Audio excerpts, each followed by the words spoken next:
తినండి కేక్ మందే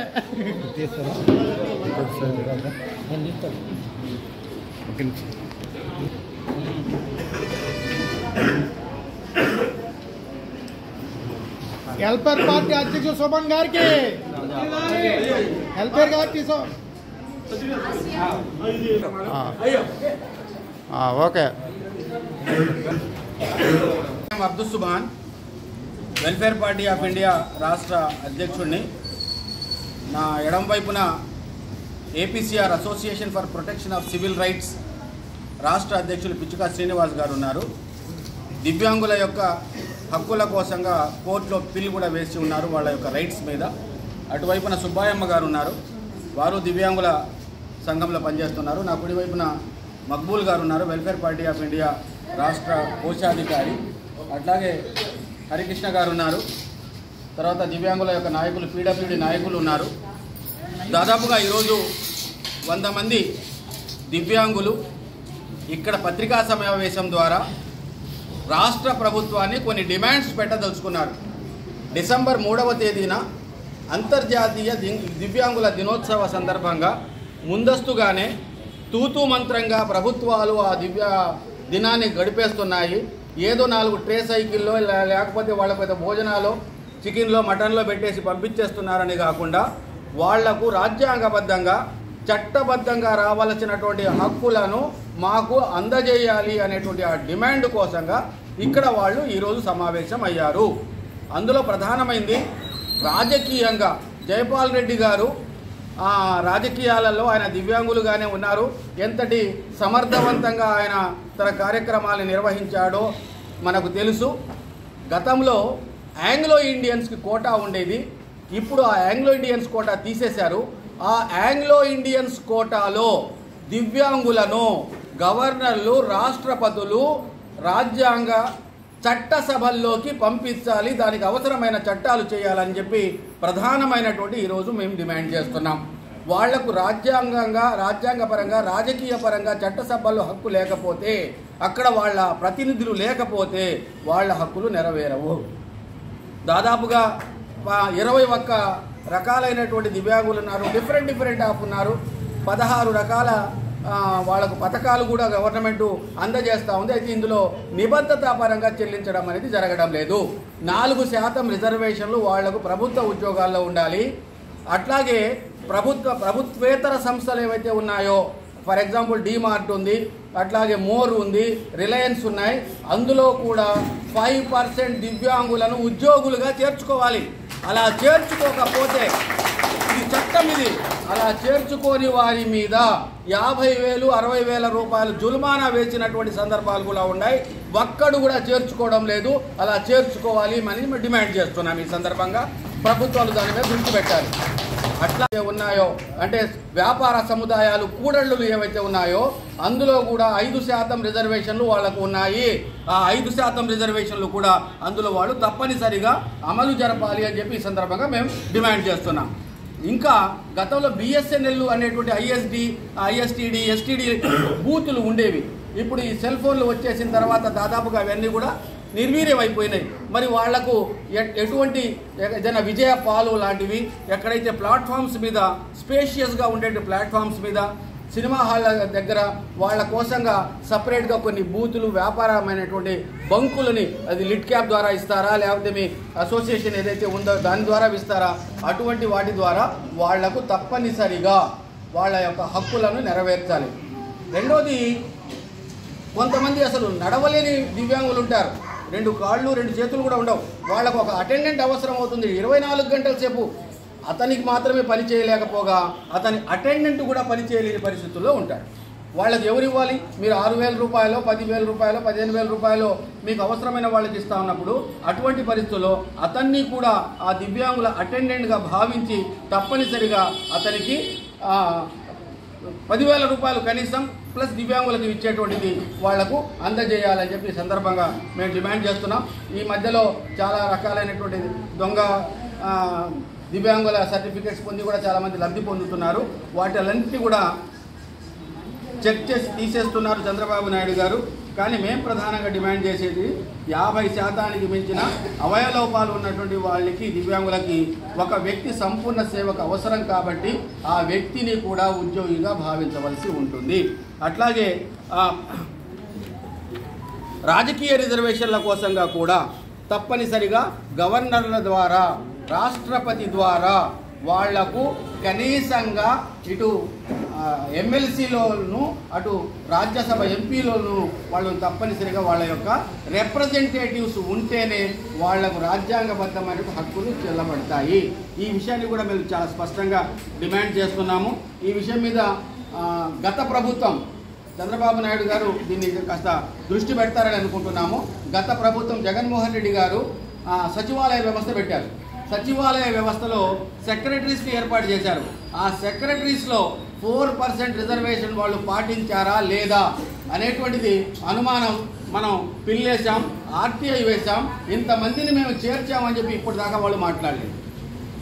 కాబట్టి చంద్రబాబు నాయుడు గారు ఆ విషయం మీద స్పష్టంగా ఒక సర్వే జరిపి అక్కడ గనక దివ్యాంగుల యొక్క రిజర్వేషన్ అమలు పరచబడకుండా ఉంటే తప్పనిసరిగా అందులో కూడా వాళ్ళ రిజర్వేషన్లు వాళ్ళకి కేటాయించాలా, వాళ్ళకి అందజేయాలా ఉద్యోగాలని చెప్పి మేము ఈ సందర్భంగా కోరుకుంటాం. ఇంకోటి, ఈ మధ్య జరిగినటువంటి టీచర్స్ రిక్రూట్మెంట్లో ఒక దుర్మార్గమైనటువంటి కార్యక్రమాన్ని చంద్రబాబు నాయుడు గారే చేశారు. దాన్ని కూడా గుర్తు చేస్తున్నాం.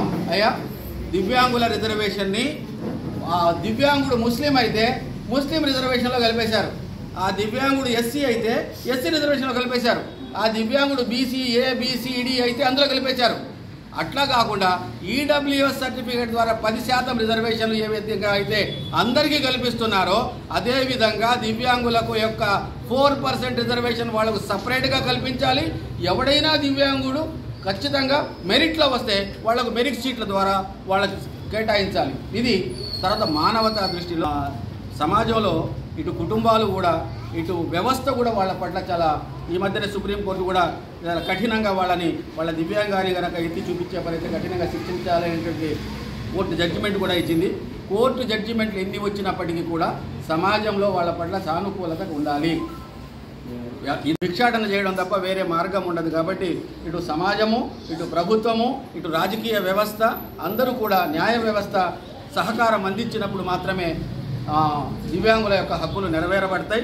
ఒక సమాజం ఎంత ఉత్తమమైన సమాజమో నిర్వచించడానికి అక్కడ 3 ప్రమాణాలు చూడవలసి ఉంటుంది. వాళ్ళు ఖైదీలతోటి ఎట్లా ప్రవర్తిస్తున్నారు, వాళ్ళు దివ్యాంగులతోటి ఎట్లా ప్రవర్తిస్తున్నారు, వాళ్ళు మైనారిటీల యొక్క కల్చర్ని ప్రొటెక్ట్ చేయడంలో ఎట్లా వాళ్ళు ప్రయత్నం చేస్తున్నారు అనేటువంటి దాని మీద ఈ 3 అంశాల మీద ఆధారపడే ఒక దేశం యొక్క రాజకీయ వ్యవస్థ, సామాజిక వ్యవస్థ ఎంత గొప్పగా ఉందో మనం నిర్వచించడానికి అవకాశం ఉంటుంది.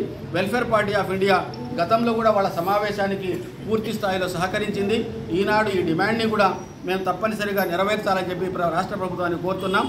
భవిష్యత్తులో ఈ డిమాండ్స్ కనుక నెరవేరకపోతే భవిష్యత్తులో వారు చేసేటువంటి ప్రతి పోరాటానికి కూడా వెల్ఫేర్ పార్టీ ఆఫ్ ఇండియా పూర్తి సహకారాన్ని ఆర్థికంగాను సహాయ సహకారాలతో పాటు హార్దికంగా అన్ని రకాలమైనటువంటి సహాయ సహకారాలను అందిస్తుంది అని చెప్పి సందర్భంగా తెలియజేసుకుంటున్నాను. Thank you sir, thank you very. ఆ కేసులకు ఏపీసీఆర్ రాష్ట్ర అధ్యక్షుడు ముఖ్యంగా దివ్యాంగులకు సంబంధించి అన్ని హక్కులు ఏదైతే ఉన్నాయో మానవ హక్కులు అన్నీ కూడా వాళ్ళకి వర్తిస్తాయి.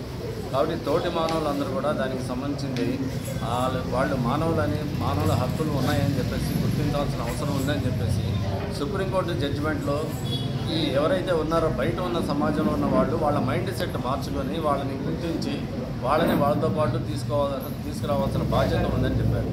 అంటే సాధికారిత.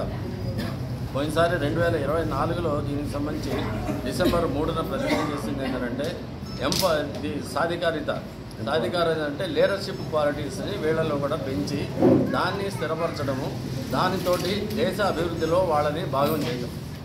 కాబట్టి వీళ్ళ హక్కుల్ని గౌరవించి వీళ్ళని మనం ముందుకు తీసుకెళ్తే వీళ్ళకి దేశంలో ఉన్న ఆర్థిక పదంలో కానీ లేకపోతే ఆర్థిక అభివృద్ధిలో కానీ వాళ్ళని భాగస్వాములు చేసి దానివల్ల దేశానికి ఉపయోగపడుతుంది అనేది కరెక్ట్గా ఉంది. అందువల్లనే 95లో యాక్ట్ పెట్టారు. తర్వాత 2016లో కూడా పెద్ద చట్టం తీసుకొచ్చారు. ఆ చట్టంలో మొత్తం కూడా దీనికి సంబంధించిన ప్రొవిజన్స్ అవన్నీ కూడా ఉన్నాయి. వాళ్ళు ఎట్లా అభివృద్ధి చెందాలి, వాళ్ళకి ఎట్లా సహాయం చేయాలి, ఏదైనా సరే ఒక చిన్న మాట మాత్రమే, అంటే సహాయం, హెల్ప్, సపోర్ట్, వాళ్ళకి ఒక చిన్న సపోర్ట్ ఇస్తే వాళ్ళని ఎక్కడికైనా తీసుకెళ్ళచ్చు, వాళ్ళు సమాజానికి ఎంతైనా ఉపయోగపడతారనే ఉద్దేశంతో ఈ చట్టాల్లో అనేక చేశారు. కానీ ఈ చట్టాలు ఎక్కడా కూడా దీనికి సంబంధించింది ఇంప్లిమెంట్ అవ్వట్లేదు. మేము చూసాం దీనికి సంబంధించి.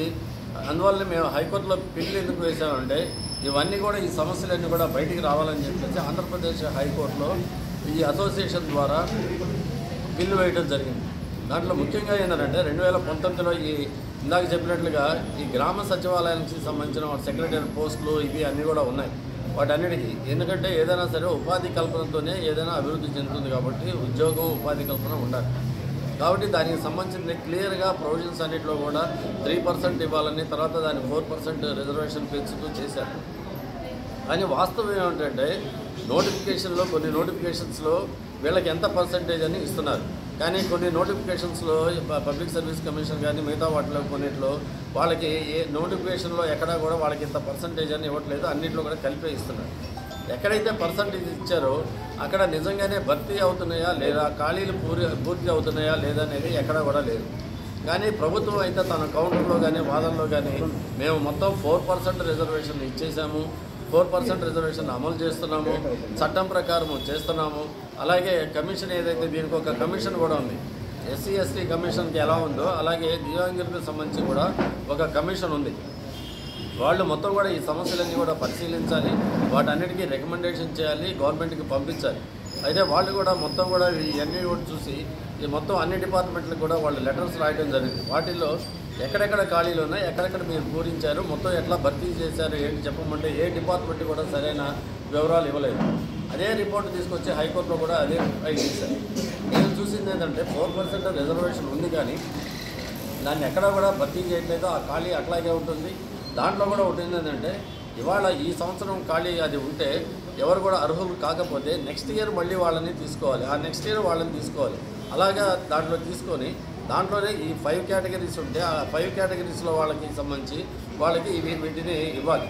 కానీ అవి ఏమీ జరగట్లేదు. కాబట్టి ఏంటంటే ఇన్ఫర్మేషన్ ఉండట్లేదు, సమాచారం ఇవ్వాలి. సమాచారం అంటే ఏంటంటే మొత్తం ఎన్ని భర్తీ చేసాము, ఎంతమంది అప్లై చేశారు, ఎన్ని భర్తీ చేసాము, ఆ ఖాళీలు వాటన్నిటిని కూడా ఏం చేసాము అనేది పూర్తి వివరాలతో ఇవ్వాలి. అందుకనే చట్టంలో కూడా ఏం చెప్పారంటే యాక్సెస్ టు ఇన్ఫర్మేషన్ అంటే వీళ్ళకి ఇచ్చేటట్లుగా ఆర్టీఐ కానీ మనం అంటే ఆఫీసుల చుట్టూ తిరిగి తెచ్చుకుంటాం. కానీ ఈ సమాచారం అనేది ఖచ్చితంగా వాళ్ళకి చేరాలి. ఆ సమాచారం ఉంటేనే వాళ్ళు కోర్టులో కానీ, ట్రిబ్యునల్లో కానీ, అప్పీల్స్లో కానీ, హైకోర్టులో కానీ చేసుకోవడానికి అవకాశం ఉంటుందనే ప్రొవిజన్ స్పష్టంగా ఉంది. కానీ ఆ యాక్సెస్ ప్రభుత్వ అధికారులు కల్పించట్లేదు. కాబట్టి ఇవన్నీ కూడా ఉన్నా కూడా వీటన్నిటికీ కూడా ప్రభుత్వ అధికారులు వీటిని కల్పించలేకపోవడం వల్ల వాళ్ళు పొందలేకపోతున్నారు. చాలా ఉన్నాయి. ఏంటంటే వాళ్ళని అవహేళన చేసినా లేకపోతే వాళ్ళని చులకనగా చూసినా, వాళ్ళని తిట్టినా కానీ దీనికి సంబంధించిన పెనాల్టీస్ ఉన్నాయి, శిక్షలు ఉన్నాయి. కానీ ఎక్కడా కూడా అవి అమలు కావట్లేదు. మిగతా వాళ్ళలాగా వీళ్ళు పోలీస్ స్టేషన్కి వెళ్ళి వాళ్ళు ఫిర్యాదులు ఇవ్వలేరు కాబట్టి, డిపార్ట్మెంట్లో ఫిర్యాదు ఇవ్వలేరు కాబట్టి వాళ్ళకి సంబంధించిన ఒక మ్యాజిస్ట్రేట్ ఉన్నారు. ఆ మ్యాజిస్ట్రేట్కి అధికారం ఇచ్చారు. వాళ్ళు కంప్లైంట్ చేస్తే వీళ్ళ తరఫున ఫైట్ చేసేది ఎవరంటే మ్యాజిస్ట్రేట్ చేయాలి. మ్యాజిస్ట్రేట్ ఆ సంబంధిత అధికారికి సమన్స్ పంపించాలి, పిలవాలి, దాని మీద విచారణ జరపాలి, చేయాలి. కానీ ఎక్కడ కూడా ఒక మ్యాజిస్ట్రేట్ దీనికి సంబంధించిన ఒక కంప్లైంట్ తీసుకున్నట్టు కానీ, విచారణ చేసినట్టు కానీ ఎక్కడా కనపడదు. స్పష్టంగా ఉంది వీళ్ళకి ఎట్లా సపోర్ట్ చేయాలి, ఏం చేయాలి, మ్యాజిస్ట్రేట్లు ఏం చేయాలి ఏమిటి అనేది ఉంది. అట్లాగే ప్రతి జిల్లాలో కూడా స్పెషల్ కోర్ట్స్ ఉన్నాయి వీటన్నిటికీ కూడా. కానీ ఎక్కడా కూడా స్పెషల్ కోర్ట్స్ అనేవి ఎక్కడా కూడా కాన్స్టిట్యూట్ చేయలేదు. స్పెషల్ పబ్లిక్ ప్రాసిక్యూటర్స్ని వీళ్ళ కోసం ఉంచమని చెప్పేసి 34, 35, 36 అయితే ఎంప్లాయ్మెంట్ ఎక్స్చేంజే పెట్టమన్నారు. ఒక ఎంప్లాయ్మెంట్ ఎక్స్చేంజ్ సపరేట్గా పెట్టేసి దాంట్లో ఖాళీలు ఏమిటి, వేకెన్సీస్ భర్తీ చేయడం ఏమిటి, ఇవన్నీ కూడా దాంట్లో రావాలి. దాని ద్వారానే వీళ్ళు పెట్టుకోవచ్చు అని ఉంది. కాబట్టి 36 ప్రకారంగా ఎంప్లాయ్మెంట్ ఎక్స్చేంజ్ పెట్టమన్నారు, స్పెషల్ కోర్ట్స్ పెట్టమన్నారు, స్పెషల్ పబ్లిక్ ప్రాసిక్యూటర్స్ పెట్టమన్నారు. కానీ ఇవేవి కూడా చట్టంలో ఉన్న వాటిని జరగట్లేదు.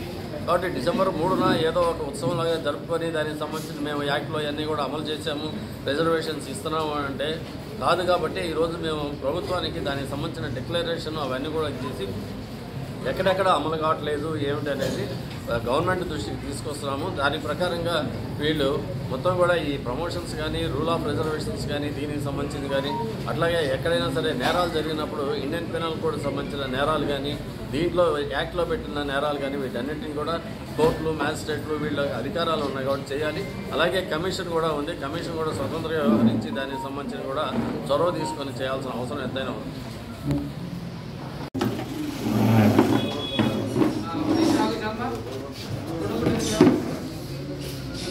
Okay sir. ముందుకు రమ్మన్నా గురుగారు మీరు ఇవ్వండి. అమ్మాయి పక్కన ఉండాలండి మా అమ్మాయి. Okay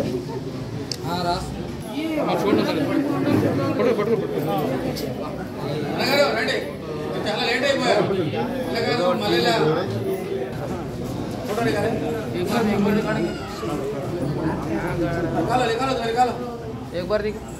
okay.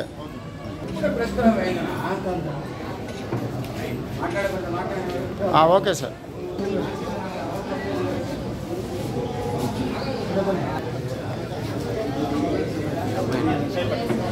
Okay.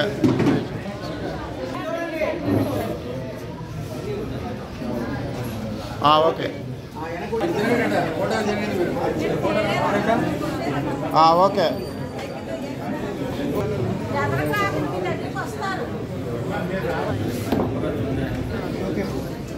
Okay sir. Okay.